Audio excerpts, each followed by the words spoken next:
We have Florence Villeneuve with us on the set. Oh, there goes Raphael. Goodbye. Florence Villeneuve is with us. It's fine. Thank you so much. We have Florence Villeneuve with us here on the set. Flo, all eyes, of course, are on the results of this first round. And one thing that many people are talking about is that for once, the polls actually seem to have got it right. They did get it right. Well, they were very close, at least. There's a sense of surprise here in France and that these polls were so accurate, the polls going into the election.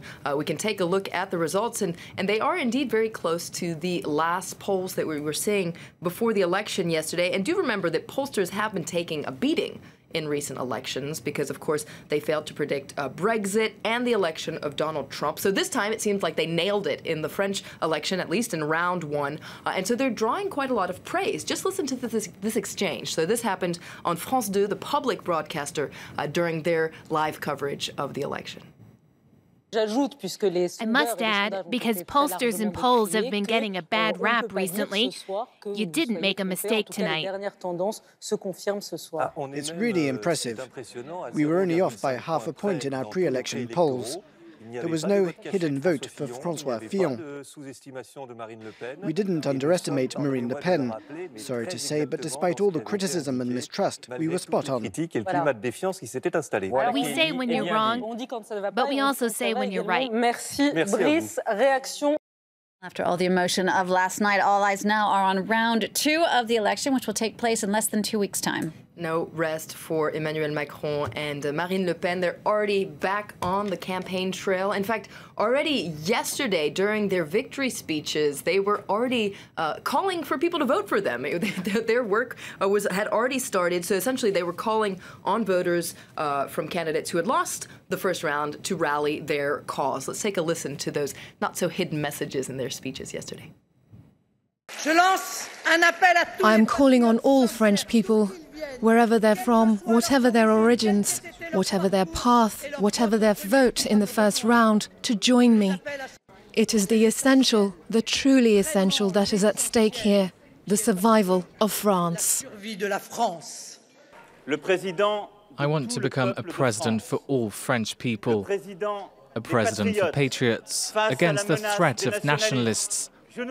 I will not ask those who join me where they come from. I will only ask them if they agree with my idea of renewing our political life. Well, just after the results were announced last night, a certain number of the candidates who were eliminated actually told their backers to vote for Emmanuel Macron in that traditional deal that we see often here in France between the left and the right to block the far right at all costs. That's right. This is called the Front Républicain, sometimes called the Pacte Républicain. It's a tacit agreement that exists between the left and the right, that when push comes to shove, they join forces to get the country out of the crisis. Now, in the past, that could have been like an economic crisis or something. These days, it's been used to block the far-right National Front. They talk about faire barrage, to kind of build a dike, I guess you could say, to block the far-right National Front. And as you said, this seems to be emerging. We've heard calls from the left and the right to back Emmanuel Macron in round two, although some candidates are holding out on their endorsement. Take a listen. There's no other choice but to vote against the extreme right. I'm therefore going to vote for Emmanuel Macron. Even though he's not left-wing and won't represent the left tomorrow, I'm making a clear and total distinction between a political rival and an enemy of the Republic. Each and every one of you knows deep down what your duty is. Now, the most memorable time this Pacte Républicain, as you call it, Flo, was actually used in recent history was in 2002 when everyone tried to block Jean-Marie Le Pen, Marine Le Pen's father. That's right, because remember, he made it to round two against all odds, against Jacques Chirac, the conservative candidate. And it really was a huge surprise. You can see those results coming in at the time, the shock on these people's faces. So in round two, the left wing massively followed this Front Républicain and voted for Jacques Chirac. He won round two with over 82% of the vote, so an incredible score in round two. But for many people, the day of round one, the 21st of April 2002, really went down as a dark day in French history, a day that should never be repeated, and yet it has been repeated. Once again, the National Front is in round two of a presidential election, and many people have taken to social media And they're upset that people aren't more upset about this. It's actually summed up well on this cartoon or drawing that's been shared by Slate magazine. You can see the reaction in 2002. Most people are horrified, outraged. Some people are happy. Compared to 2017, you can see a small group here are horrified, a small group are happy, and the majority of people are kind of like, meh.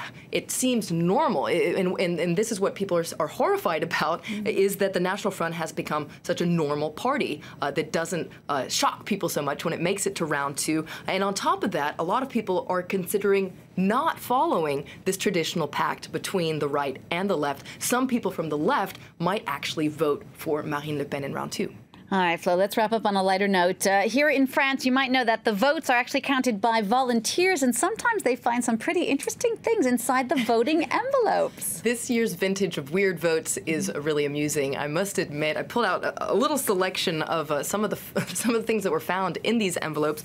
You can see here, this volunteer shared this photo. It's a wrapper of a very popular camembert, so a cheese called Président, a very presidential cheese, so someone decided to vote for the cheese instead of a real president.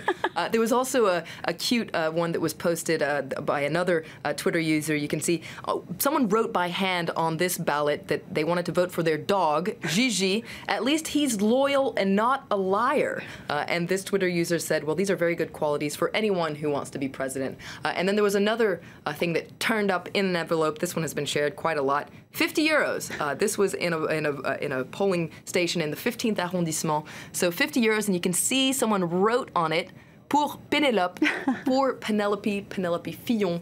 Of course, she's been at the heart of a scandal that we've been talking a lot about in the lead up to this election. So a little bit of a lighter side of round one there. Indeed. I do vote in the 15th arrondissement. That was not me. Florence Villeneuve, thank you so much for that campaign beat, which will continue through May 7th, through the final round of this French presidential election that is now pitting the centrist Emmanuel Macron, 39 years old, a former economy minister in the socialist government, who is now running as a centrist independent, against the far-right leader Marine Le Pen of the National Front.